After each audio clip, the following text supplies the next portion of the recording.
This episode is brought to you by Sticky Reckonings. Every wait person and restaurant manager knows that the greatest scourge of their work satisfaction is jackasses who complain about their meal to get a free dessert. But second place goes to jerks who just run out on their tab without paying. Dine and dash teens and just cheap lowlifes who take up an hour of your time and table space on top of the food they eat, only to skip out and leave the waitress and her boss to negotiate the final responsibility. But that's not a problem for restaurants who use Sticky Reckonings. It's the modern invoice accountability system developed from NSA and drone war technology. When that skunk wanders out the door saying, "I just need to get my wallet out of the car," their check flies off the counter, fluttering above them wherever they go, eventually sticking to their back or face or legs, until they eventually come back to pay and have their charges demagnetized. Sure, it seems impossible, but it's really quite simple. You only need to add a small amount of individually tinted radioactive barium, in statistically safe doses, to every serving. From that point, their bill will not allow the patron to move beyond a 40-foot perimeter without stalking them like a laser-guided smart bomb. And if someone enters your establishment covered in old dinner tallies, that's a sure sign you should get their credit card at the time of the order. And when you make your first purchase at their website, use the promo code REREAD, one word, to try out their other products for cable bills, mortgage payments, and credit card statements. And thank you, Sticky Reckonings, for sponsoring the Rereading Wolfe podcast. This episode is brought to you by the support of generous listeners just like you. You can learn how to be one of them at patreon.com/rereadingwolfe. And thank you, listener patrons, for supporting the Rereading Wolfe podcast. Warning. The following discussion is deliberately riddled with spoilers and unhinged speculation on this nearly 40-year-old book, Gene Wolfe's The Book of the New Sun. You can't read a Gene Wolfe story. You can only reread a Gene Wolfe story. Welcome to Rereading Wolfe. We don't pretend that this is the first time you and we have read these books. We want to understand them in as much detail as possible, and that means considering the works as a whole. Hi, I'm James Wynn. And I'm Craig Brewer. Hey, Craig. Hello, sir. A lot of great input on the Thecla Feast chapter. Yep, lots of busyness overall this week for a couple of reasons. Oh, yeah. Yeah, I started reading The Land Across, so that's pretty good. Although now I have to do that, and then I also have to get the reader interviews out. So I have, but they're all things I like to do, so it's hard. And you're only one chapter in, so that's true. That's right. You're still wide-eyed and hopeful. On Reddit, Pentopsilus stopped listening to the podcast in the middle to leave a comment. He says, "You refer to an apparent contradiction in Notules saying that the Alzaba was brought to Earth by the Herodules, then saying that they will recognize anyone who's used it as an ally of the Megatherians. This becomes less of a problem if you think, as I do, that the substance used by the autarch to pass on his memories is not the Alzabo extract. In Citadel of the Autarch, the old autarch specifically says that the compound works like the Alzabo extract, but is stronger. My theory is that the Alzabo was brought in at an earlier stage of development of the autarchy, but was superseded by something that better achieved the desired effect. My suspicion is that the improved compound is derived from the Avern, but my reasons for thinking this are ludicrously tenuous and utterly indefensible. Those associated with the Megatherians were the only ones who kept using the Alzabo." I don't know, not bad, but Notules seems to be convinced that they are using the Alzabo method.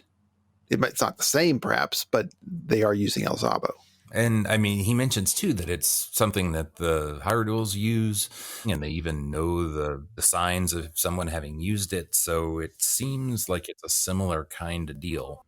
Yeah. But yeah, so both of those groups having it, maybe I'm just not sure what the purpose of having it come from a different place or a different version of the Alzabo would be.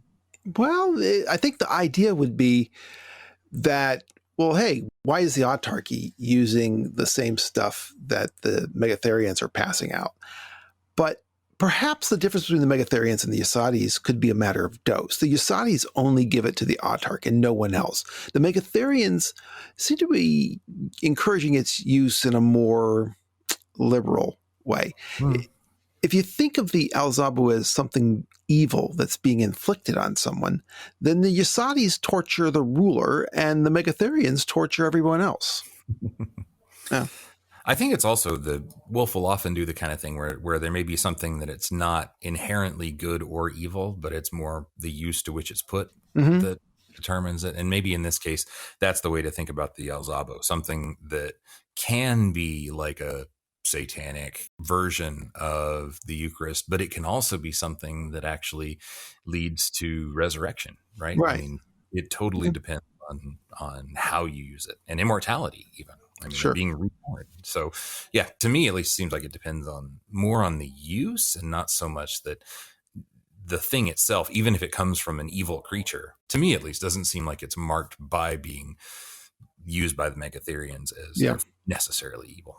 Yeah. Well, Pantopsilus also says that he, quote, likes the idea that the Megatherians are supplying humans with Alzabo extract to try and induce some sort of loss of individuality.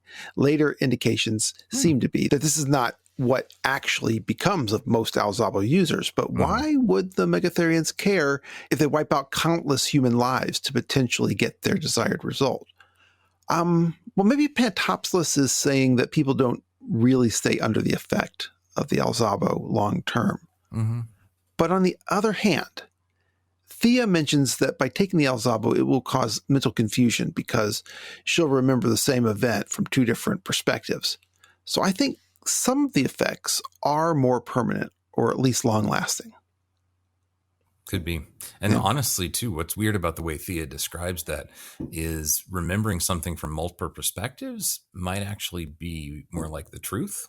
And so it's might be more confusing, but it might also be, truer. I mean, you're starting to see, I mean, that's like we always talk about Wolfe and this sort of seeing from one perspective. Whereas if you're able to have two perspectives operating or more at the same time, then you're more likely to really see what things are like. And then finally, Pantopsilus says, minor thing, but when Severian fell asleep at the end of this chapter, I was somehow reminded of Dante's habit of fainting at opportune moments in the Inferno that removes him from various threats to his moral well-being. I just like that. I'd totally forgotten about that. It's been years since I've read any Dante, but yeah, that's really funny. That's cool. Also on Reddit, Michael Andre Driussi Why we gotta get so serious? thinks, quote, good thing Thecla's seance did not include the revolutionary that was tormenting her when she took her own life. Imagine it. Like a neutron bomb for the Baudelaire. They thought they were ingesting a loyal member, but surprise, they caught her terminal disease demon. No, it would be just one suicidal night for most. But Severian would have a real fight on his hands. My point being that the revolutionary was bound to Thecla and was there at her end, but it was not there for the feast. Using the demonology model, once its job was done, it went away. Now, Craig, I found this to be interesting because when we get to, not this chapter, but the next one, Severian's going to have a total identity confusion, and he's going to completely identify as Thecla. And when he does, he says, my hands raise themselves like spiders to pluck out my eyes. Yep. And Jonas has to shake him to his senses and remind him who he is and that Thecla is dead. So I feared Severian has to keep Thecla in her little examination room in his mind, distant from full identity, but not quite hidden. And maybe, the experienced Alzabo users know how to keep the bride in her place, or maybe they did lose a few Baudelaire to self-blinding. Thea, at least, did not know the specific circumstances of her death and would not have been able to predict the effects. Well, remember, too, the revolutionary works by basically making something inside of you that hates yourself take over, right, and get stronger and stronger. Or at least that's the metaphor, That's the metaphor they use. But she's also inside Severian, who loves her and doesn't hate her, right? So now she's got, if you really think of their identities as merging in one way or another, she is no longer completely under the sway of the revolutionary because Severian loves her and is right there too. And so, it's sort of like it counteracts it somehow. But no, he even says when he does it, he says, I knew what it was, to be afraid and to die even. Right. So he has all the memories right up to her death and even what it was like. Yeah. So it's in there somehow. Well, Michael accepts that happens in the text, but he says that the event happens at the culmination of a brewing crisis. He says there is context. To jump to the end, if I recall correctly, Severian is anguished that he failed to raise Thecla with the claw. Earlier than that statement, he's acknowledging that he had made her death possible, which she has conflicting thoughts on. She wanted his help, and she was tearing her eyes out in anguished possession. She is reacting to his discovery about the claw with an understandable panic or PTSD. It's not the presence of the revolutionary in Severian, it's repeating the behavior she learned under the heavy stick of the revolutionary. I don't know, Craig. I guess we'll look at that chapter next time. Yeah, we'll have and to see what's what. It just seems simpler and more elegant to be like the fact that he loves her cures it somehow. But we'll definitely have to think about that when we get there. On Facebook, Adrian DeForest says, I hadn't considered the possibility of Alzabo side effects. And he quotes the Baudelaire going to the feast. I'm going to sink so far, you're not going to see me till winter. He says, I like to think this guy tries to maintain the personality he has consumed for as long as possible. And that's why this guy comes to these parties. And the armature, who hopes they won't be eating another lesbian, he attends for sexual gratification from someone else's memories of men. And he's hoping that goal won't be frustrated tonight. Also on Facebook, Nudus Magrutus says, your talk of the Baudelaire watching Severian and the Megatherians wanting to flip him to their cause got me thinking, what if Baudelaire and Thea deliberately compromised Thecla with the express purpose of getting her sent to the Matachin Tower and ultimately killed? Once the Baudelaire recover her body and she's shared, they would all absorb her memories of Severian. Despite the short-lived nature of the Alzabo ritual, I submit the Megatherians could access these memories in the Baudelaire via their dream machine technology, which by its very nature would have to be able to access the subconscious. You weren't totally convinced by that, Craig. No, I do like the idea, and I told him this on there. I'm like, I definitely think that there's a good connection to be made there. But the question I have is how much they would gain by just knowing about Severian and sort of getting that access to him. Now, maybe it's a lot, it just all depends kind of on what kind of conspiracy is involved in them knowing that Severian's important from the future. It's just another one of those things that in order for it to really be meaningful depends a lot on what you think they could gain or how the background conspiracy is set up about them knowing. And it could well be, it seems like you have to answer a few other questions before you can get to that one. Yeah. Of course, the Megatherians, as walkers in time, already know a lot about Severian, right? If they are, I mean, we think that they are. Or well, I mean, somehow, if the brides, if Juturna is, they've got to be. They know about him. Whether or not they actually can do the same thing is a question. But somehow who knows? Maybe they've just been told. I mean, that's why I said it. There's so many other questions I have first about what they think is useful about Severian in the first place, or why they think he's important. That's what I'd want to know before that. But what I do like about that, though, is that it did remind me too that we need to think that Vodalis now has a little bit more information about Severian as well. Next time we see Vodalis with Severian, so it's not just the Megatherians who now have more info about Severian, it's Vodalis too. And so next time Vodalis pops up, I need to remember that, he knows a little bit more about Sev from Thecla's perspective too. But I'm not saying it's telling Nudus. I'm not saying it's wrong. I have more questions. If it is possible. You have caused me to ask questions. Yes. Yeah. He says, I'm assuming there's a kind of hierarchy of knowledge in the book and that the Megatherians know more than any humans, but far less than the Herodules. Perhaps they know there is an important Severian in this, when and where, and are running down any leads in their investigation. As to their motivations, he says, I guess I'm a bit basic, but I always assumed they're in opposition to the Herodules, and they want the opposite outcome. The Herodules benefit from the spiritual advancement of man and throwing off of material reality in the form of the green man. The Megas want nothing more than to retard that growth and debase man to the point of being a little more than a crude matter that they can manipulate and shape as they see fit. Yeah. It says on the question of whether Votalis knew about Severian and Thecla's connection when they meet later, he thinks Votalis, quote, would likely have forgotten Thecla's trip by that point. Only Severian, with his perfect recall, can transform the analeptic Alzabo from a hit of space acid, a cannibal orgy, into the foundation of a love story and catalyst for spiritual development. And I totally agree with that. And if in the long run, only Severian can really retain a lot of factual detail about that, then by the time, Votalis sees him again, it's just kind of some vague, trippy memories. Yeah. Also, let's see, we got an email from Ryan Kent. He says, hey, good evening. First off, let me apologize for bringing up Shadow while you guys are deep into Claw. I only recently discovered you and have not caught completely up. Second, I apologize if my ideas seem disjointed, not very clear. I'm sure it sounds much better and more profound in my head. Well, in the first place, don't apologize for bringing up Shadow, because, that's the whole nature. We haven't answered every question about Shadow, so giving us a chance to reconsider it is a blessing.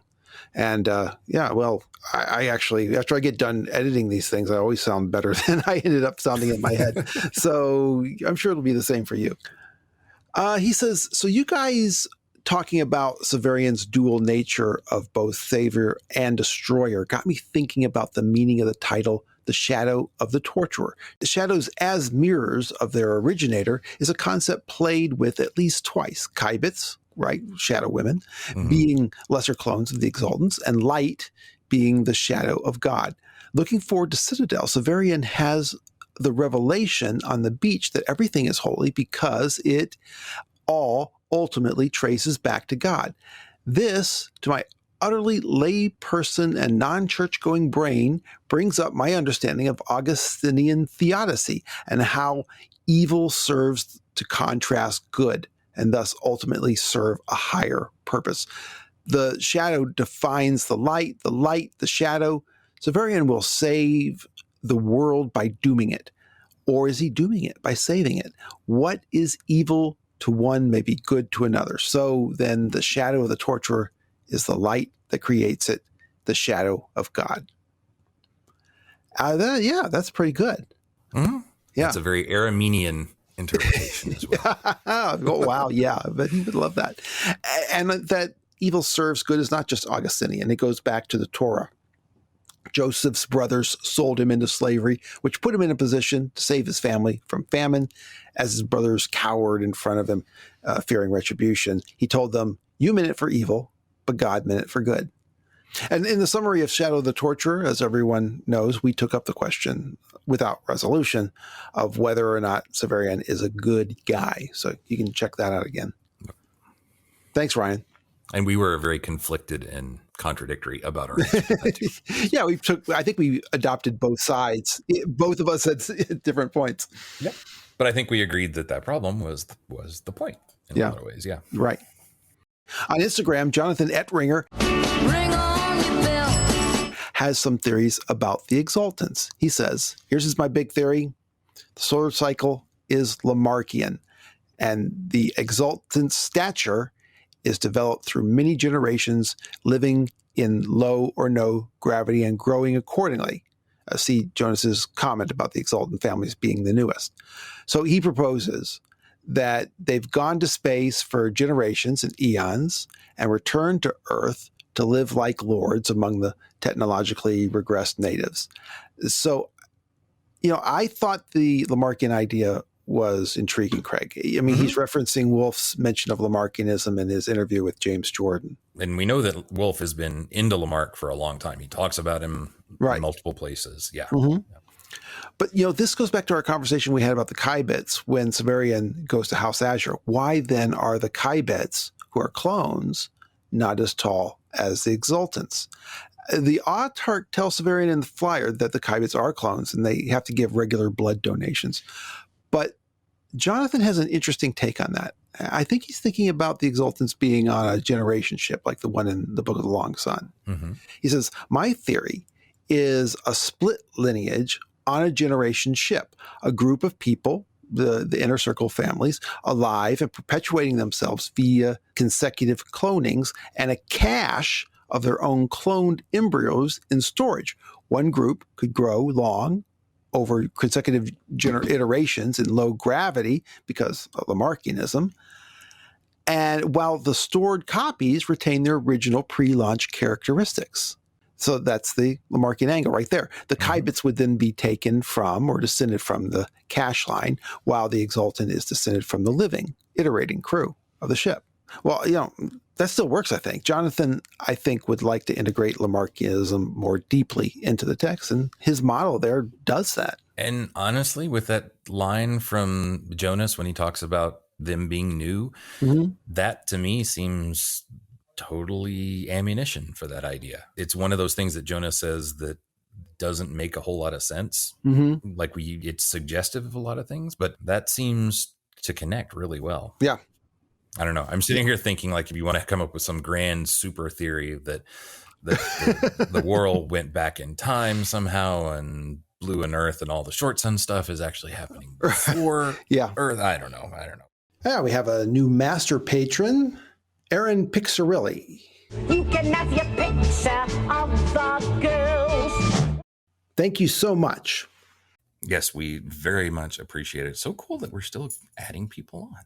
Yeah, it means so much. I mean, you guys have no idea that we're surprised that you listen, let alone that you actually put some skin in the game. Thank you very much. Well, Craig, every party has to come to an end, and Severian's has, and so we should probably get on our mounts and ride.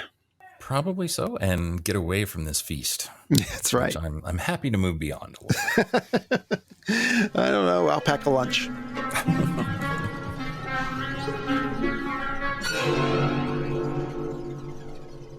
Chapter 12, The Notules. All right. It's the morning after Severian's second feast in this novel. The first... That's true. I hadn't thought about that parallel, but you're right. Yeah. In fact, it happened on the same chapter of this book as in The Shadow of the Torturer. Yep. Ian Smith... Aye, Mr. Smith... sees the structural parallels as being very important. And I definitely think that there's meaning in that too. Even if I don't necessarily always agree on what it means. Now, Severian is two people in one. Two separate sets of memories. And in some cases, the same memory from different angles. And that's the way he will be for the rest of the novel. Severian credits the Thecla he knew, the Thecla he remembers, and the Thecla inside him for the degree that anyone's ever thought of him as an educated man. And it is interesting, Dorcas never acknowledges the change when she sees him again, as far as I know, but keep our eye out for that. Yeah, somebody somewhere, I remember, mentioned that maybe that's the reason Dorcas sours on him as time goes on. And maybe, but she never brings that up. Like, it always seems to me pretty clear that Dorcas is more just realizing what's going on with her. Yeah, she's going through her own thing. She probably not really paying attention too much. Maybe not. Yeah. It's 48 hours now since this volume started. And if Severian left the tower on Sunday afternoon, this is the following Sunday morning or Monday morning at the most. Severian has had a pretty transformative week. Think of all we've covered over the last year and a half since Severian left the tower. That's a week for Severian. Yep. So all night he dreamed of Thecla, or perhaps dreamed of being Thecla, and suddenly he wakes. They wake. It's morning. So Severian was dreaming that he and Thecla were walking silently through the paradise of the new sun. Apparently in the New Sun religion, as Severian records it, quote, the paradise, the new sun is said to open to all who in their final moments before death call upon him. And though the wise teach that it is closed to those who are their own executioners, that is, kill themselves, yet I cannot but think that he who forgives so much must sometimes forgive that as well. And of course, it makes sense that he's thinking that here because he's got Thecla, who technically killed herself. But, there's a lot of wiggle room for whether or not she actually did or whether she was kind of forced to do it. Yeah, well, yeah, her body may have just been trying to kill herself. Mm-hmm. Yeah. Also, I was thinking that in the last chapter when Severian is saying how Thecla knew that she was dead and that she had been recreated in his mind and she was okay with that, that could be just an effect of the Alzabo, right? Because that's exactly the way people are when they've been eaten by Alzabo. They know that they're dead. They know they're inside the Alzabo and they're fine with that. Yeah. And also, I think this is the first time that the new sun is explicitly referred to as a person. We've talked about the new sun coming and about the Conciliator who left the claw. This is the first inkling that those two people are the same. Right. Officially, I think so. So, because we know that the Conciliator has been talked about as a man, like Asia actually talks about him that way. But the New Sun religion has never made that sort of anthropomorphic thing. Like the New Sun has always been either talked about as like a god or as just the coming of the actual physical new sun. Right. So yeah, now we get them all tied up a bit more, which I think for a lot of people may feel more natural just because of the way I think a lot of ways that people are familiar or just kind of expect Christian symbolism to mix, physical things with, to use the symbols in that way. But it is kind of unique. And when you pointed it out, I was like, oh, you're right. This is the first time that the new sun is actually figured as something separate, which makes me wonder if there's any reason to think about in the theology of this as the new sun and the Conciliator as maybe, I don't know. I mean, if you're looking for a trinity, you could have an old sun, a new sun, and a Conciliator. I mean, I don't know if you really want to, it doesn't quite work that way because old sun seems more like Old Testament. New sun seems like maybe New Testament. I don't know. Yeah. Well, this is a Gnostic world, so that actually does work, right? You have the Old Testament father, and that is the evil demiurge, and then you have the son, and he's overthrowing the demiurge. Yeah. Could be. Yeah, it could work that way. Well, anyway, suddenly, bang, he's awake. It's morning, and it's the, quote, cold and unwelcome light and the piping of birds. Severian's cloak is soaked with dew, and dew is condensed on his face. He sits up, and Jonas is starting to stir. And we'll find out that, of course, Jonas is a robot, but he still needs his beauty sleep. Right. One important difference here between him and Talos, apparently. Yeah. That Jonas actually can and does need sleep. Right. So. And I really think his head and brain are biological. 10 paces away. Well, we are going to find out later his face bleeds. Right. Exactly. Because he gets scratched when he goes through things. Yeah.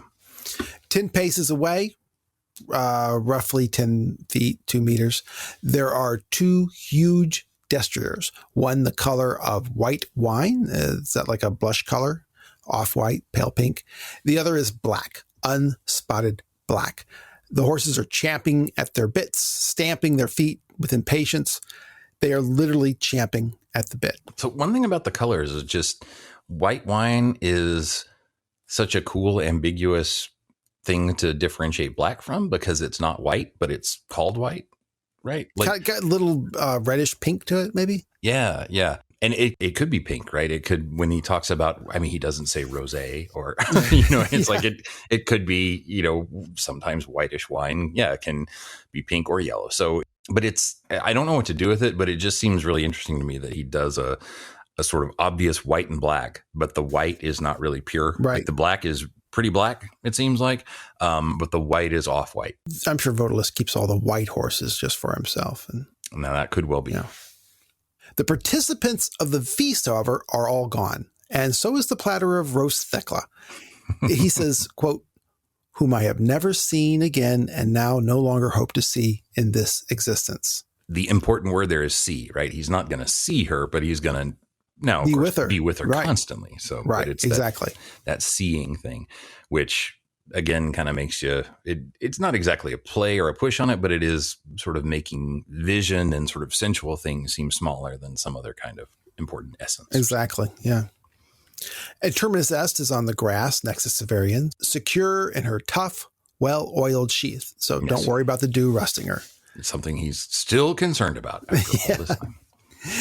He picks it up and he goes downhill until he finds a stream, which is what he was looking for. He euphemistically says, I did what I might to refresh myself. When he got back, Jonas was fully awake and Severian directed him to the stream because even though he's half robot, he still needs to drink and who knows what else. Right. At least it seems like he does. Like he Yeah. at least washes or something. I don't know. Right. Yeah. Who knows what he does over there? He's possibly a spy of Abaya. So you want to read this next section? Yeah. And while he was gone, I made my farewell to dead Thecla. Yet some part of her is with me still. At times, I, who remember, am not Severian, but Thecla, as though my mind were a picture framed behind glass, and Thecla stands before that glass and is reflected in it. 2, ever since that night, when I think of her without thinking also of a particular time and place, the Thecla who rises in my imagination stands before a mirror in a shimmering gown of frost white that scarcely covers her breasts, but falls in ever-changing cascades below her waist. I see her poised for a moment there. Both hands reach up to touch our face. Then she's whirled away in a room whose walls and ceiling and floor are all of mirrors. No doubt it is her own memory of her image in those mirrors that I see, but after a step or two, she vanishes into the dark, and I see her no more. Yeah. So a couple things, too, about that passage is, first of all, again, I don't want to make too much of it, but he does see her in pure white. Like he's sort of specifically called up something that's not quite right with the horse, but then when he remembers her, he talks about how he thinks of her as this pure white thing. So that kind of feels a little bit like idealization or something. I don't know. But then there's also the fact that he specifically talks about seeing her in his mind again, after saying specifically he never saw her again, right? Which when you know the context. Or never hoped to see her. Or never hoped to see her again. But then does. And even when he talks about seeing her, it's like, but then I didn't really see her. What I saw was a memory of her seeing herself in the mirror. Yeah. Right. So it's all these things that are both really intense, but also really separated from him. And it's really cool. I mean, it's this really weird, really awesome way that he's able to talk about this kind of intense intimacy and closeness, but also make it feel really far away. And it's, again, mirrors are super important for all kinds of reasons. And we've been talking about Borges and how mirrors actually are kind of a scary thing in certain contexts because they kind of proliferate images rather than actually show you your true self or something like that. Yeah, or maybe they double the entire world, right? Or because perception is reality. Right. So it's again that thing that has both of these things working on it at the same time, right? Like, which it's kind of like, how do you feel about that image of remembering her seeing herself in the mirror? Is that more, in some ways, that's more intensely personal because you're remembering how she saw herself in private moments. But it's also different because it means that you're not really seeing her. You're seeing a memory of her, seeing a reflection of, so I think it's cool that it has both of those ways of going at it at the same time, which is, I think, perfect for the kind of experience of her that Severian has, which is, again, in some ways, I've said this before, I actually think that certain other things that happen later in the way he talks about it, I feel like Thecla really is resurrected in some sense in his mind, like that it's not that he can have her memories. I feel like she actually has some kind of agency or life in some form or another inside of him. Well, yeah, because when Severian reveals that he felt like he could have saved her, she's outraged, she's horrified, and the whole time that Severian is close by the autarch, he's on his guard from Thecla. Yeah. So there's that, but then there's also the fact, especially once we learn about the Alzabo, that it may not be her, right? It may be something else. And I know you weren't saying it, but I don't think that it's really a contradiction when he says, I'll never see her again in this life, because he means physically. Oh, yeah. He means see her again the way he saw her on a platter the night before. Right. Which I would never want to see her again that way either. Severian doesn't explicitly say so, but he must have broken down at least a bit waiting for Jonas. But by the time he returned, Severian says he had mastered my grief and was able to make a show of examining our mounts. Jonas says, naturally, you get the black, Severian, and I get the cream. He says, both of them look like they outvalue either of us, though, as the sailor told the surgeon who took off his legs. And then, where are we going? So it's a cool sailorism there. And I stopped this time and tried to figure it out. So it's it could just be a joke, right? Like the sailor joking that his legs are worth more than the surgeon and worth more than the sailor. Mm-hmm. And then you think about that and you're like, okay, maybe it would make sense for the sailor because without his legs, he's not going to be able to do his job or something like that.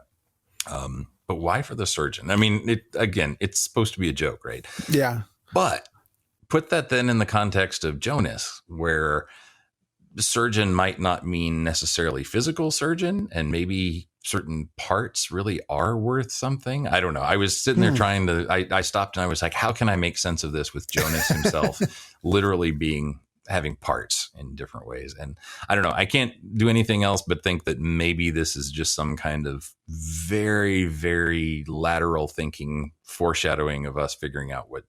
Right. Yeah, it could be. Yeah. He could, those android legs don't come cheap. So, yeah. Well, in answer to that, Severian tells him to house absolute.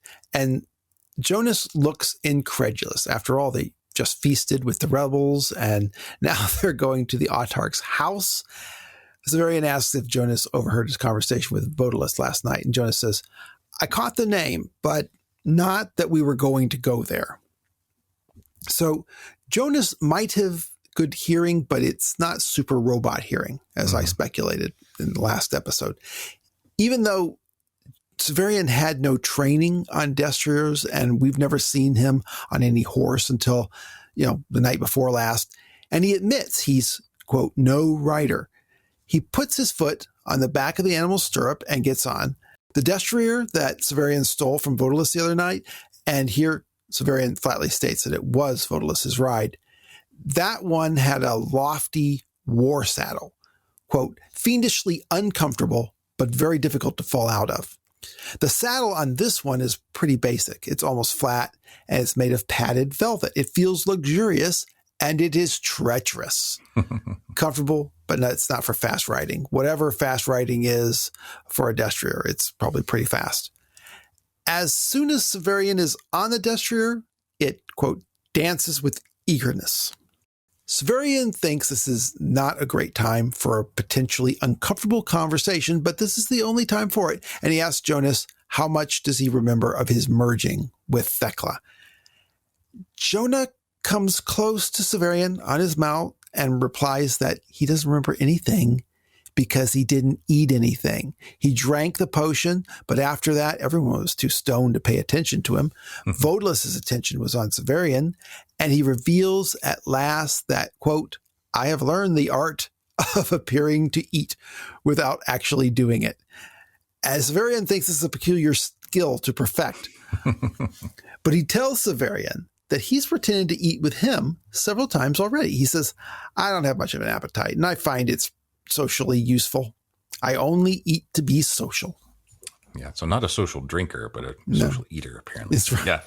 So it's weird, right? So we've talked about this in the past and mentioned it. The difference with Jonas and Talus, though, is that Jonas does actually drink. With Talus, I don't know that he does actually eat or drink anything. Like, does he talks about not needing to really so much, but I've always wondered if there's a difference. Like, is Talus just kind of unable to eat or drink? Whereas we Jonas, never see him. I think Talus really does just pretend to eat. I see Talus as like a stuffed sentient doll. Yeah, that's kind of, I think of him more as like a pure artificial thing too. Yeah. Mm-hmm. Jonas, though, we know he has biological parts, so he's got to replenish that somehow. Right. Now, I don't want to even begin to speculate on, how you could do that if you don't have a digestive system connected to your mouth or something. I don't know. Maybe there's a bag in there that goes out. Yeah, who knows? Yeah. Who knows?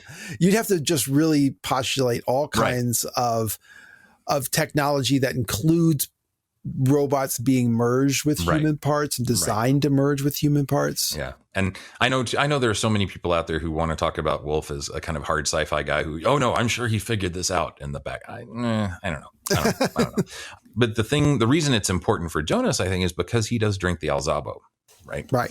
And for it to affect him, there's got to be enough of a biological something there to do it. And the reason I think that's important is because of the breakdown he eventually has. And I've started to wonder, is there something about the Alzabo that does affect him, that maybe the full effects don't come out until later? But if he is able actually to drink the drug, then he still had that hallucinogenic whatever. And the real reason, I think I mentioned this last time, but if he is two different parts, like if he's one human person and one mechanical person, then is it possible that the Alzabo made his parts sort of communicate with each other and remember each other, but I mean, literally, because that's kind of what happens with Thecla in Severian, right? So sure. But I find it hard to believe because he doesn't really have his revelation until he gets to that antechamber. Right. So that's why I said, I don't know. It seems like he would be totally freaking out right now. At this point, he seems pretty calm and collected. Seems so for the rest of the chapter. Yeah, maybe his human brain was addled a little bit, but his robot brain was just fine. Yeah. Anyway, that's the only reason I think it would be worthwhile to think a little bit about whether or not Jonas actually can eat or drink, because he does. We see him seem to take a drink, right? And Severian describes him as taking a swallow. Yeah, we don't know if he's faking it, but it does seem plausible that he has to eat something from time to time. Yeah. Yep. I agree. And so, he says, I only eat to be social. And then he changes the subject. Like he just mentioned that, he didn't put on deodorant this morning. I happen to know the way to the House Absolute most of the way. You want to tell me why we're going? It's like, slow down, Jonas. You only eat to be social? How many meals did I just buy for the two of us? And secondly, why do you know the way to House Absolute? Right. And this brings up the mystery of what Jonas ostensibly does for a living. Mm-hmm. Is he a trader? He doesn't seem to have wares to trade or sell. Where was he going before he met Severian and Jolenta? Is he a spy for Aisha or Abaya? If he is, he doesn't seem to have much traffic with their other allies and servants, like the Baudelaire. We know he was an interstellar sailor and was lost in time between the stars. So his allegiance from before that are probably out of date. But what has he been doing since he got back? And he's been back, we're going to find out, for a really long time. He knows the way to House Absolute, but he's never been there because he's going to have an eye-opening experience when he gets to the antechamber, as we said.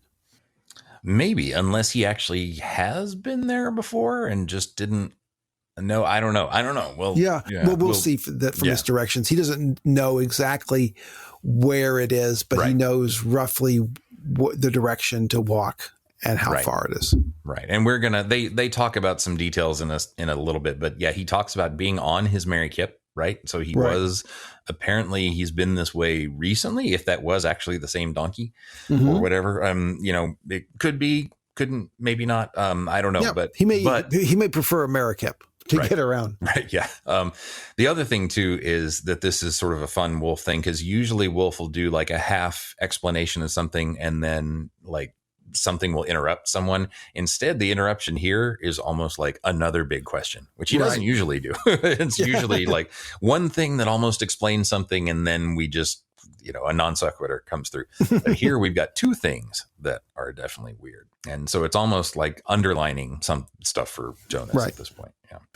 And as for why they're going to House Absolute, he says, Dorcas and Jolenta will be there. And then in a louder voice, I suppose, and I have to do an errand for our liege Vodalis, on the chance that someone was still secretly watching them. He doesn't mention that he has no intention of performing that errand. Right. As soon as he was required to participate in a cannibal ritual, Severian seems to have been out as far as a follower of Vodalis. And this, Craig, is strange to me because he always knew Vodalis was a cannibal.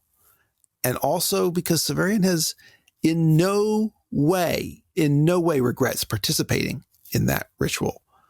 But he very much seems to resent everyone else who participated. His conversion from Vodalis fanboy to Vodalis hostile seems to have been immediate. And as far as we can tell, Thecla inside of him does not oppose this move. She might even be backing it. It's a weird transformation, and I'm not sure I can explain it. And Severian, who drones on and on about all the minutiae of the world, passes over this change without an explanation. And then he summarizes the next 4 days of travel. Yeah, so let's take a second to think about, like, what are some possibilities for things that have changed here about why he would do it? I mean, maybe he is, like, just horrified by the idea of cannibalism, and except for the fact that it happened to be Thecla. And so he's like, I can excuse it in this case for me because of my relationship with her, but I'm still horrified at the thought for anyone else under any condition. And so I don't like Vodalis. Like, that could be. I also wonder if instead there's something that he realized about Vodalis, like all those sort of things that we were talking about, like, Vodalis wanting to go back to the stars and Vodalis kind of shrugging him off in certain ways and Vodalis not really recognizing him. Like, it could have been all those things that we were noting were things that makes Vodalis come down to earth a little bit.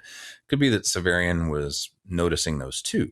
Could also be the fact that he's immediately sending him on an errand, that even though Severian doesn't know what he's going to send him for, or the fact that he was being watched and followed in certain ways, that something about that bothers him. There's a lot of possibilities there for what was going on that made Severian kind of lose his faith in Vodalis.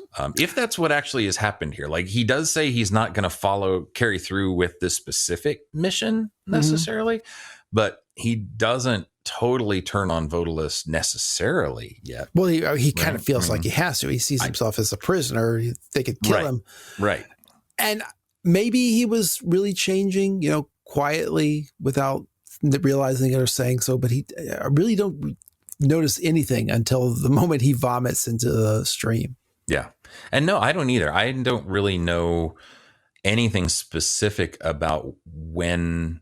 I mean, it would be easy to mark this as the time when Severian turns away from Vodalis, but I don't know. I mean, this is a weird one to me where I think it's still me not really knowing enough about Severian and Vodalis and their relationship, or what Severian really thought he saw in Vodalis. Was it just sort of the, like, heroic rebel that he thought was cool and that's it? Or did he see something deeper in him that he just doesn't quite explain to us? But that's still one thing that I'm open to explanations that fill in some gaps, because I'm still a little bit fuzzy on why he turns on. Well, there is for Severian explanation that his allegiance to Vodalis was unnatural and was only prompted by his memory of the first Severian's devotion to Vodalis.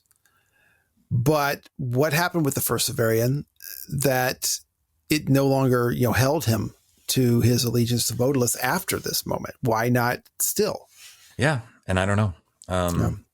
It's a strange move. And so I'm curious if anybody else has a good idea for exactly what it is that turns him. Like, if it honestly, the biggest thing is the cannibalism, right? Like, that could be the one big thing that he's like, oh, these people are messed up, and it just so happens that it's Thecla. And so that's why he's okay with doing it for himself. I mean, that's kind of the feeling he goes through. Yeah. Right. Like, but as he still resents him. He still resents everyone who forced him to do it. Yeah. Right? Maybe it's something even, again, specific to Thecla. Maybe it's the fact that they desecrated Thecla, not just by eating her, but also by having that kind of personal experience of her. Yeah. And it's because she's so special to him that he resents these other people treating her that way. I mean, it could be that too. Could Well, be they something were very objectifying and derogatory toward the potential feast coming up. Yeah, that's true.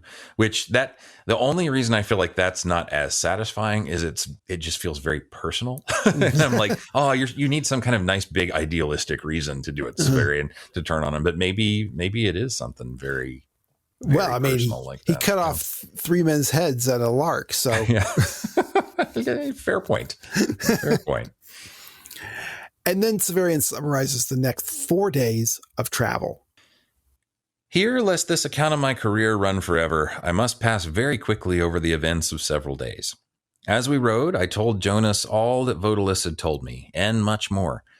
We halted at villages and towns as we found them, and where we halted, I practiced such of my craft as was in demand, not because the money I earned was strictly necessary to us, for we had purses the chatelaine Thea had given us, much of my fee from Saltus, and the money Jonas had obtained for the Manape's gold, but in order to allay suspicion. Our 4th morning found us still pressing northward. So this is the longest stretch of time summarized since Severian left the tower. We know he was held in a tower after Thecla's death for a week and a half, 11 days. But since then, it's been blow by blow for 31 chapters. Mm-hmm. How many days elapsed is not 100% certain. He says the 4th morning. I think this includes the morning that started this chapter. So that means that this is the morning of the 3rd day since they left Vodalis' camp. If Severian left the tower on Sunday afternoon, that would have been Sunday or Monday morning when they left. And that would make this Wednesday or Thursday morning. But it could mean that it was 4 mornings after they left Vodalis. So it could be as late as Friday morning. I think it's the morning of the 10th day since he left the tower, but it could conceivably be the morning of the 12th day. So one thing to remember here, and I mentioned this before, is that Severian is also reminding you here, hey, don't forget, I was killing and torturing people all the time while we were wandering around. And I'm not going to mention, just like he said at the beginning of the book, I do this many, many times, but I'm not going to narrate it every single time for you. Okay, so here's another time where he reminds you, by the way, I am killing and maiming all the time and getting paid for it. So, just keep that in the back of your head when we're thinking about who Severian is, right? But also then he says that he did it not because they needed the money, but because they wanted to allay suspicion. And who do you think he was trying to allay I have suspicion? no idea. That's a good question. Good. So it's weird, right? Like it would make sense that he's like, I didn't want Vodalis to think I was him, but no, because it's like Vodalis sent him to the House Absolute. So it seems like he'd want him to get there pretty directly. Yeah. But yeah, it's like, why would you be suspicious by just keeping on walking? I don't know, that it's just a weird thing to me, which I guess it could make sense as like, I didn't want to stand out as a weird traveler. And so I could just put myself off as sort of a traveling tradesman who goes to every town and does this. But also when he arrives in Nessus, the living part of the night after he left the tower, he does get some bad attention from the local police. And they tell him, you need to cover up your clothes. So maybe that's why he does it. Because if he's working, then he can look like a Carnifex. Yeah. But if he's not, then he needs to, keep it on the down low. Yeah. And that is true. He is still going around shirtless and wearing foliage. So he is still presenting himself as a member of his guild. So yeah, that could be.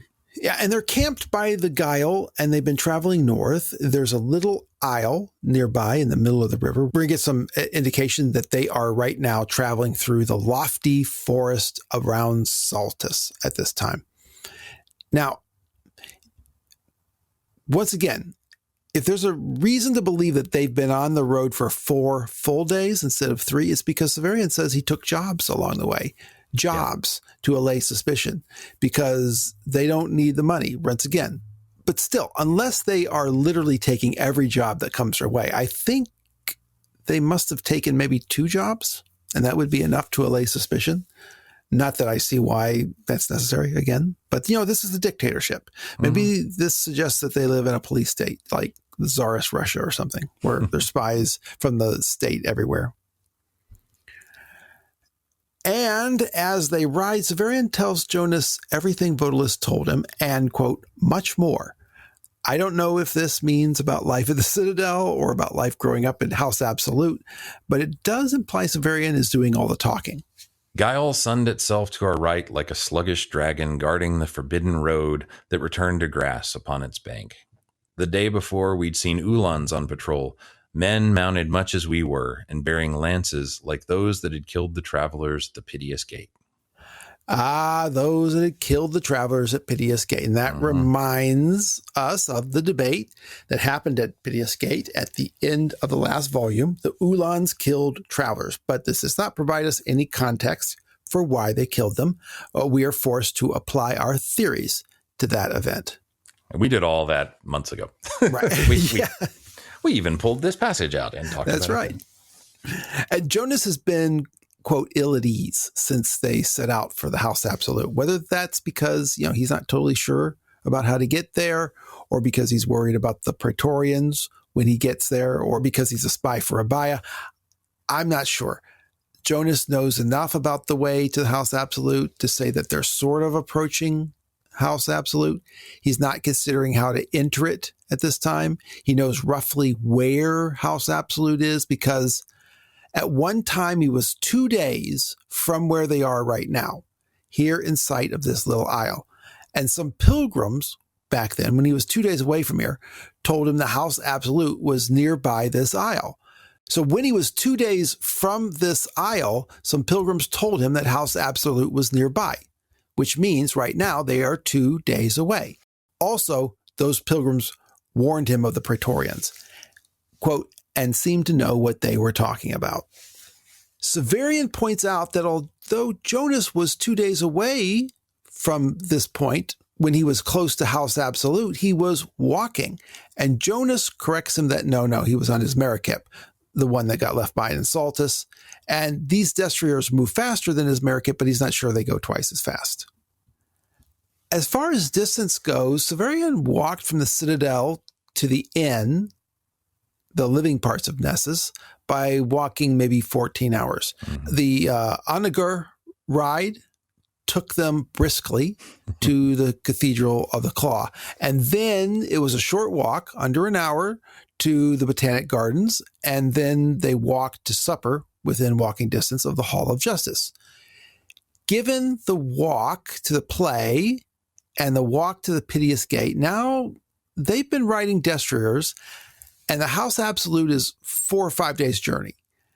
I think House Absolute is quite a bit further north of Nessus than the maps usually apply, including the quasi-canonical map in Planet Engineering. That's what I'm guessing. It just seems like they must be covering a lot more distance than Severian has ever covered before in one go. Yep. They weren't told by Votalis when the Thiasis would be held, but Severian figures that Votalis wouldn't have sent them from his camp if it weren't close enough to get them there in time. And Severian is just about to say that when Notules! There's been a lot of speculation about this name for the mirror critters. I don't think we're going to break new ground, but we can tabulate what is known. Mm-hmm. Yep. Let's see, the word Notula is not an English word.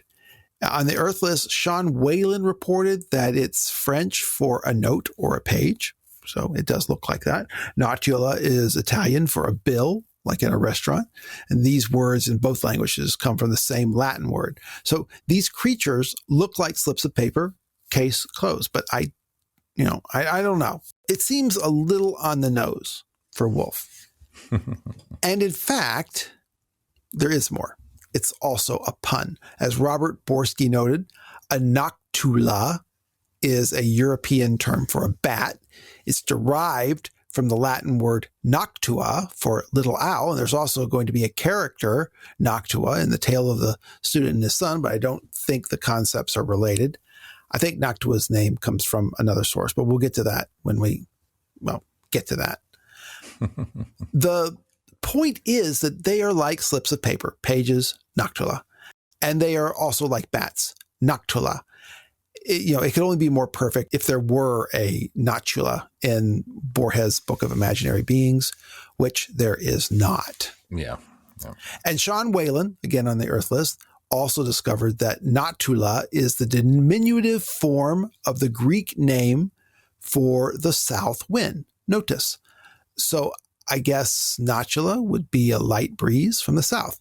Wolfe loved wind mythology and legend. He has the brother East Wind in the fifth head of Cerberus, and East Wind is always an ill wind in the Bible, and it is the only unnamed wind for the Greeks.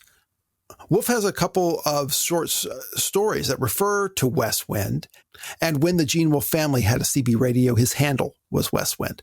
It's not an amazing stretch that he could have intended that meaning as well. Notice. So I never knew that about his handle. Oh yeah. How did we know? Or in his, was it? I can't remember which anthology it is where the story West Wind, he actually talks about it and mentions that was his handle. Cool.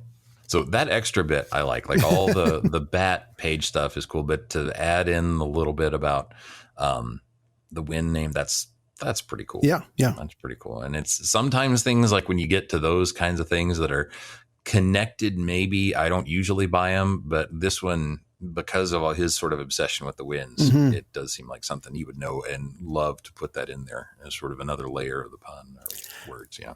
And these look like fluttering scraps. And later Severian says that they look like a hole torn in the universe, for it was true Fulgen, as lightless as my own habit. As far as all the connections, I love the page and the bat. I mean, that seems absolutely right. It's also how he describes them.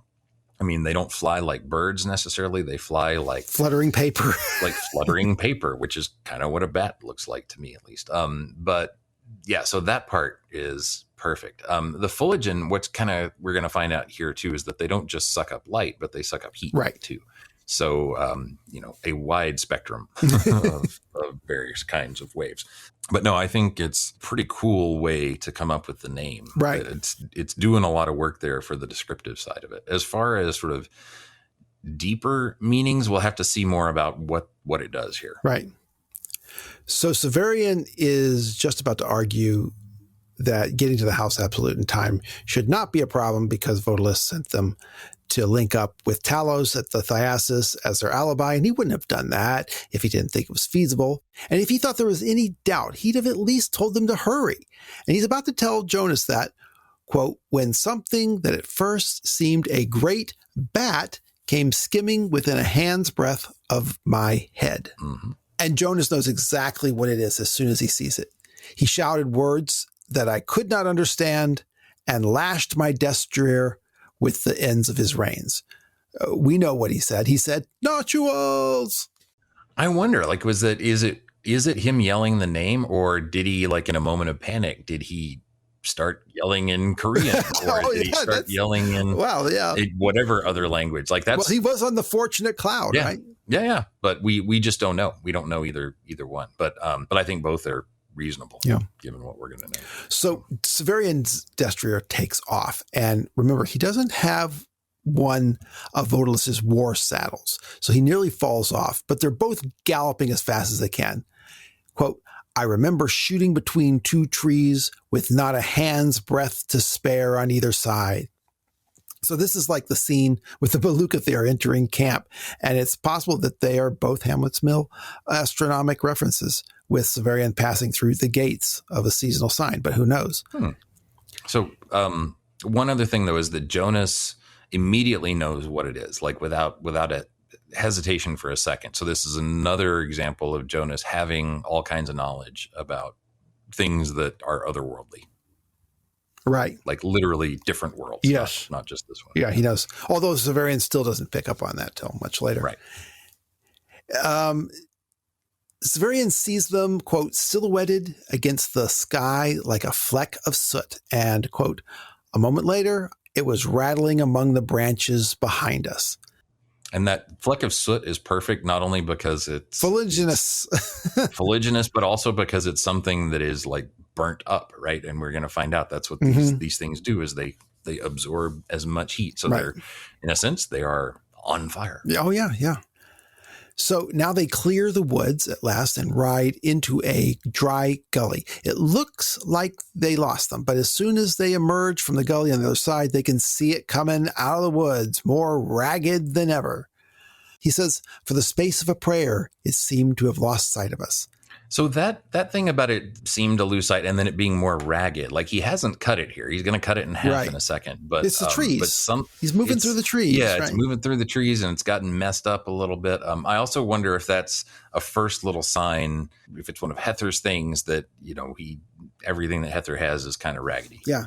And they have the capability of healing themselves over time. So even if they get raggedy, they can, heal all that raggediness and fly better, because when they get raggedy, they don't fly as fast. Yeah. Also, this space of a prayer time thing is like when Severian met Dorcas in chapter 23 of Shadow and said, as long as it takes to say the Angelus. And I don't know what the measure of time by prayers means to Severian. Let's say half a minute. The Notule is flying, quote, at an angle to our own path. I guess that means sort of parallel, but away from them. And then it course corrects, quote, swooping toward us again in a long, flat glide. Severian, Conan, has the answer. He pulls his sword, stops his destrier between Jonas and the Notule. Severian, chop. And the Notules actually move faster than their destriers, but it doesn't seem to use strategy. So Severian says that if Terminus S had only had a point, he could have spitted it, run it through. He actually thinks that would have worked, and it might, I guess. But he chops it instead. And at first he thinks it's far too light and tough to chop that way, but it actually splits like cloth. And as it splits, Severian can feel, quote, a brief sensation of warmth, as though the door of an oven had been opened and then soundlessly shut.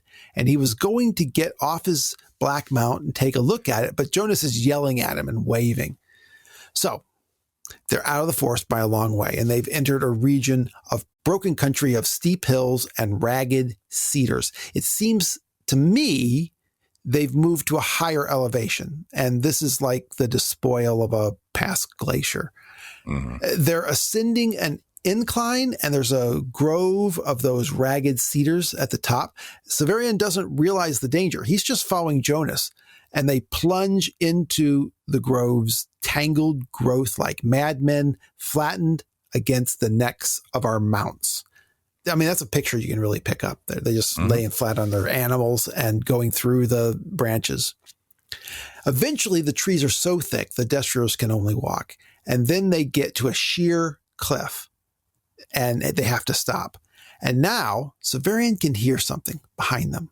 A dry rustling, as though a wounded bird were fluttering among the treetops. Severian also says, quote, the medicinal fragrance of the cedars oppressed my lungs, which even in this situation seems a bit overdramatic. Yeah, I was even wondering, because I grew up around tons of cedars in North Texas, and they smell great. And they do oppress you, but not your lungs in that way. Yeah. But I was like, I thought they smelled good, but okay. And here's something interesting. Severian notes that while they were going through the cedars, as you predicted, Jonas's cheek was slashed by a branch, and there's a trickle of blood running from it. Mm-hmm. Jonas says, we have to get out of here, or at least keep moving. They can't go forward because of the cliff. So Jonas looks left and right and chooses to head right toward the river. So they were running north from the Notule all this time. He whips his destrier to force it through a impenetrable thicket.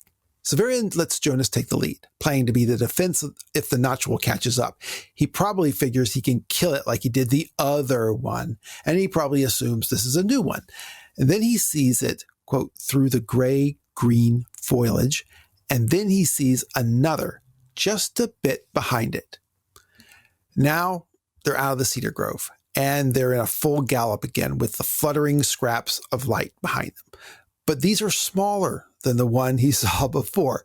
Their smaller size made them appear swifter.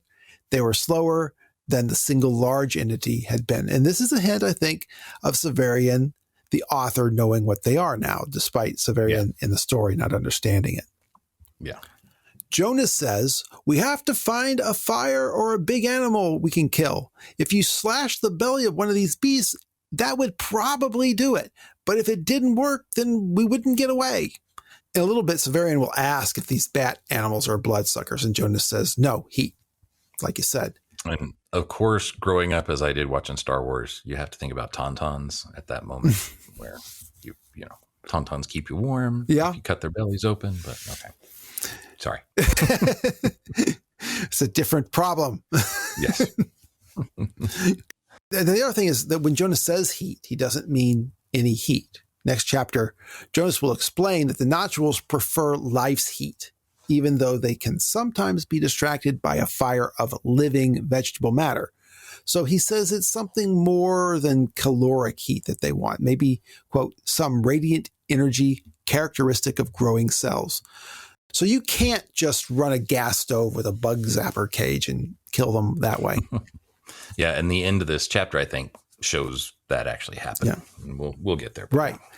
And as we'll learn, in the next chapter, when you chop a notule in half, it's more dangerous because it loses heat and it's hungrier. They're safe to handle when they've killed something and are glutted with heat. Jonas will tell Severian, yes, but it's sated now, and if you tear it or cut it, it loses energy. It becomes impossible to handle. And he says, a lot of people have died because they found they could cut these animals and they choose to stand their ground doing it until they're just surrounded by too many to fend off. They do fly more slowly if you cut them, like I said, in half, though it's not a pointless exercise. It's only a temporary solution. Jonas will explain that, quote, the speed of any flying thing depends on its wing area. If it weren't for the fact that they fly slower when they're smaller, then the, quote, adepts who use the Notules would rip them up before they sent them after people. And adept is, any skilled technician, but we're often used to seeing the word in fantasy genre as a wizard or something. Right. And perhaps that's what Severian is imagining too. And Jonas has obviously seen these before. Next chapter, he's going to tell Severian, quote, we've docked once in a port where they're used in ritual murders. And this is the first time he's seen them on Earth or being used for assassinations. And he'll say, quote, I suppose it was inevitable that someone would bring them home. And Severian nods, yep, there's no way I'm killing my destrier. By the way, that one throwaway line is so typical Wolfe of just, not just any murder, but ritual murders. Right, but yeah. No context, no explanation, just makes you think of all kinds of cool stuff. So. Yeah. But anyway, Severian is starting to wonder if his destrier might collapse from exhaustion anyway. Severian's black horse is getting tired, and Jonas had to slow his own horse to keep from leaving Severian behind. Remember that these are not horses, really. They are used to charge fortifications that are protected with energy weapons. They're really fast. The idea is to close the distance with the enemy in a charge so fast that they can overwhelm the defenses before they can get many shots off. And that's exactly how charges were used in the 19th century before the advent of repeater firearms and machine guns. And commanders in the American Civil War had a major wake-up call when they used those old tactics that they learned in their youth against modern weaponry. And even by World War I, the European commanders had not taken notes from that conflict 50 years earlier, which ended up in huge, frightening casualties. The British suffered over 55,000 casualties in a single battle in 1916. It's amazing that they were willing and able to keep on fighting after a loss like that. I remember how crazy it seemed to me when I realized that learned that there really was cavalry in World War I. Yes, yeah. Against German machine guns. Right. Yeah. Right. Yeah, and the Russians were the worst as far as just walking into them. Anyway, it was a different era.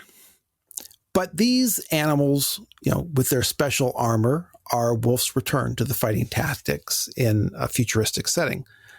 So when Jonas says that we stopped at a port, Severian is imagining a port along a river or ocean in the Commonwealth or maybe even another country rather than on another planet. And when he says home, he doesn't imagine Jonas means this solar system. So one little thing, so it kind of goes by without a whole lot of notice, but Severian talks about how his destrier is getting really tired, but Jonas's still seems to have energy. Mm-hmm. And that, I think is a sort of weird way to point out the difference in weight. Like, Yeah, I think so. Severians had to be carrying a full human, whereas as we find out later on, Jonas weighs very, very little because his metal parts are some kind of super light metal. Right. Yeah. So actually, Jonas smacks his destrier with his steel hand, and we're getting close to the big reveal on Jonas. And we're getting more and more conflicting descriptions. He rides his destrier off to the right. Severian says that when Jonas hit his destrier, it must have been a good blow because the animal leaped ahead as though stung. And this potentially implies that Jonas can use his hand to deliver an electrified jolt, but we never see him use it as a weapon. Or just something super hard. It's just like it was getting smack. Yeah. So they jump a dry stream and, quote, careened, sliding and stumbling down a dusty hillside. Finally, they get to the open, rolling ground where the animals can really run. But the Notules, fluttering rags of black, as Severian calls them, continue to follow them. They're about twice the height in the air as a small tree, and they move like they're blown by the wind, even though they are flying against the wind. Ahead of them, Severian says, the lay of the ground changed as subtly and yet as abruptly as cloth alters at a seam. A sinuous ribbon of green lay as flat as if it had been rolled. And this, I suppose, is the beginning of the grounds of House Absolute. Yep, I think so too. And I'll be honest, I had never noticed that line any time before, or at least I don't remember it because I read it this time and I was like, oh yeah, that's where it begins right there. We actually have the border. Yeah, we're here. Whereas I'd never remembered that. I always thought before it's just like, oh, all of a sudden they were walking on it. It's kind of cool. Right. Severian directs his destrier to that location, slapping it with his sword. The destrier is drenched with sweat and streaked with blood from when they went through the cedar grove. He can hear Jonas shouting warnings behind him, but Severian isn't listening. I guess Jonas is saying, watch out for the Praetorians. And they round a curve, and through a break in the trees, he sees, quote, the gleam of the river. He rounds another curve, and he sees exactly what he was hoping to see all along. An Ulan, all by himself. Maybe, though he was only hoping to see another traveler. But Severian says, quote, perhaps I should not tell it, but I lifted my sword to heaven then, and to the diminished sun with the worm in his heart I called, his life for mine, new son, by your anger and my hope. So he's going to distract the Notule with another person, a stranger. Also, we get a little reference to the black hole that's in the heart of the sun and is causing it to be diminished. So this is a question too. Like when I was reading it this time, like part of me was trying to make Severian seem not so bad. And so I was wondering, like, was he hoping for an Ulan because maybe he thought that their beam weapons would start a fire? But I think that's probably way too overthinking it. And it's probably he expects any other person. Yeah, anyone. Right. Yeah. And I guess, he admits that he doesn't think he should tell it because it's a pretty low thing to have deliberately done. And this is another instance of Severian being honest with the reader about himself, despite it not making him look so great. Right. Which is an odd thing, because instead of warning the Ulan and saying, hey, there's this thing coming after us, he immediately decides to trick him. Right. So definitely, I mean, I guess you can call this self-defense, but it's in the middle of an action scene. So it's easy when it happens, I think, to feel like, oh yeah, well, he had to do something to save his life, but it's still super calculated. Yeah. Right? He was looking for anybody. Yeah. Anybody. Yeah. Which makes me wonder too, why didn't they try the horse? Like even Jonah they Jonas pointed out that if it didn't work, they would be screwed. Yeah. Yeah. It's true. Yeah. I mean, that's literally a last ditch effort. If Severian's horse had collapsed, it would have made sense, but But this is, I mean, even for Severian to mention it, he's sort of like saying, yeah, this was really low. And we know he's going to feel bad about it, right? Like he immediately, as this happens, he's already feeling terrible and is willing to kind of give in to his suspicions about the claw and try to use it, right? So Right. so something about this is, it doesn't paint Severian in a good light at all. And to me, this sounds, maybe he wasn't looking for just any traveler. Maybe he had a sense that he was going to run into an Ulan. This is like one of those mini moments where he just knows what's coming up. Like when he looks at the picture of the astronaut on the moon and thinks it ought to be, in some forest. But maybe so, because if he knew that he or felt that he was that close to the edge of House Absolute, then maybe he might find a guard. Or when he knows that he's going to find Thecla's orders. Right. Maybe that's Thecla too. Maybe it's Thecla remembering something about the edge of the ground. Oh yeah, there could be. Who knows? Yeah, that's true. So when the Ulan sees Severian lifting his sword and shouting an oath, he fears Severian is threatening him. So Severian says, "Indeed, I was." Mm-hmm. So it's not clear how they arm their lances, but the Ulan gallops towards Severian, and the blue radiance at the tip of his lance increased. Severian says, "Winded though he was, the black destrier swerved for me like a hunted hare, a twitch of the reins, and he was sliding and turning, his hooves scarring the green verdure of the road. In no more than a breath, we had reversed our track and were pounding back toward the things that pursued us. Whether Jonas understood my plan, then I do not know, but he fell in with it as though he did, never slackening his own pace." Jonas has some loyalty, I guess. Yeah, or he's thinking, at the very least, trust. Yeah. He might have been saying, well, you know what? May not be the right thing, but it's the thing to do. So, let's see. The verdure of the road. The verdure is lush green plant life. I don't know if the verdure is bordering the road or if the road is made of lush green vegetation.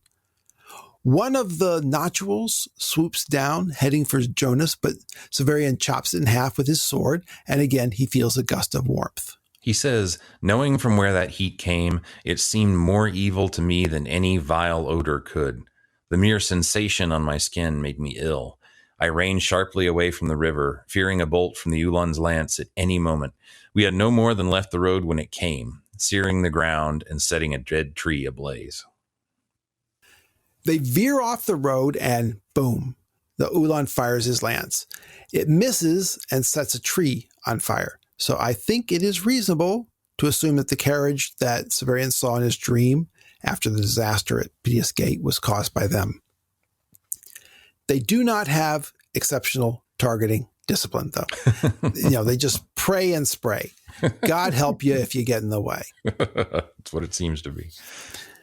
As Severian stops and makes his destrier rear and roar. That's something you can't make a horse do. Yep. He's looking for the three dark things now. He should have realized by now that chopping them in half doesn't work. He's got three to contend with now, and he's hoping that they'll be attracted to the burning tree. But it's a dead tree that's burning, so there's no chance. Yep. But he looks around, and they aren't in the sky. They aren't anywhere. But then Severian follows Jonas's eyes to the Ulan. They are all over him. He's trying to defend himself, firing shot after shot at the Notule that's fluttering around him. And it makes a continual crashing like thunder. With each bolt, the brightness of the sun was washed away, but the very energies with which he sought to destroy them seemed to give them strength. To my eyes, they no longer flew, but flickered as beams of darkness might, appearing first in one place, then in another, and always nearer the Ulan, until in less time than I've taken to write all of it, all three were at his face. He tumbled from his saddle, and the lance fell from his hand and went out. Dead Ulan. Yup. So all the monsters that Hether has for him are really kind of pretty interesting creatures that say a lot about, I feel like, the kind of hunter that Hether would be. But we're going to get a little more information about him in the next chapter. But for right now, I mean, these are definitely the first real sort of otherworldly creatures that we've really seen, like as far as monsters go. Apart from, I mean, the ape men were still like half men, and we've gotten the hint of something under the ground. But here are the first really literally otherworldly creatures that we've seen, right? Everything up until now has been except for the sound of whatever, something that still could potentially be earthly. But we've got a true sort of either fantasy or sci-fi alien creature here. Right. Yeah. Remember that just before they saw these notules, they were worried that they weren't going to get to the Thiasis in time. Yep. So they've just spent all this time running at a fastest gallop they could. Yep. In order to get to the House Absolute. Yeah. They've cleared all that. It's no longer a problem about whether they're going to get there on time. Right. That possibly 2 days on a small horse. Yeah. Happened in a panic time here. Right. Right. So we certainly hope that you're going to reach out to us with your ideas and other comments and thoughts and corrections, complaints, all about the notules and maybe some directions and distances of the Commonwealth.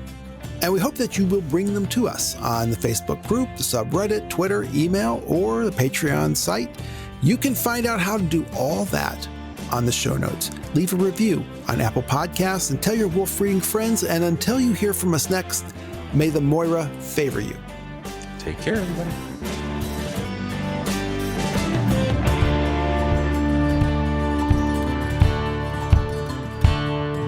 I said, little leather-winged bat, I'll tell you the reason that I fly by night is 'cause I lost my heart's delight.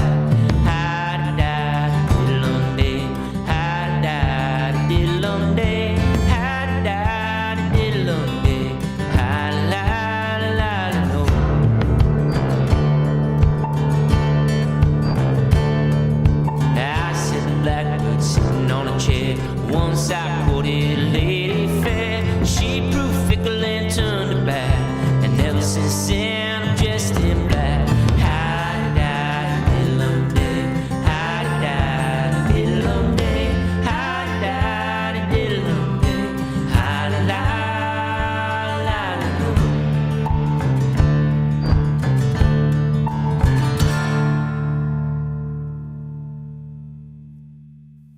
You want to say hi? You want to be on the podcast? Come here. Come record. You can be a guest. Come say hi. No. Came in. He's like, I didn't think you were working. I'm like, I'm not working.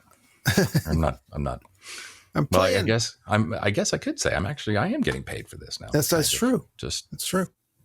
Yep. Oh, gee, hold on. The fireworks are starting up again. Here, I'll give you some. Oh, yeah. Uh-huh. Okay, so you can work that into your rendition. You've got some popping on. I don't know. Oh, shoot. And it's a different microphone. It's got to be something with Zencaster. Like a satanic, something. And it gets into, dear, why right when I start to talk? It's your cheering section. Yeah, I know. We let Sam have a bunch of friends over tonight, so a bunch of teenagers down there going nuts. Hold on. I want to make sure I don't contradict myself. I'm looking at it. I'm like, what did I say? Do I contradict myself? I contradict myself. Yes.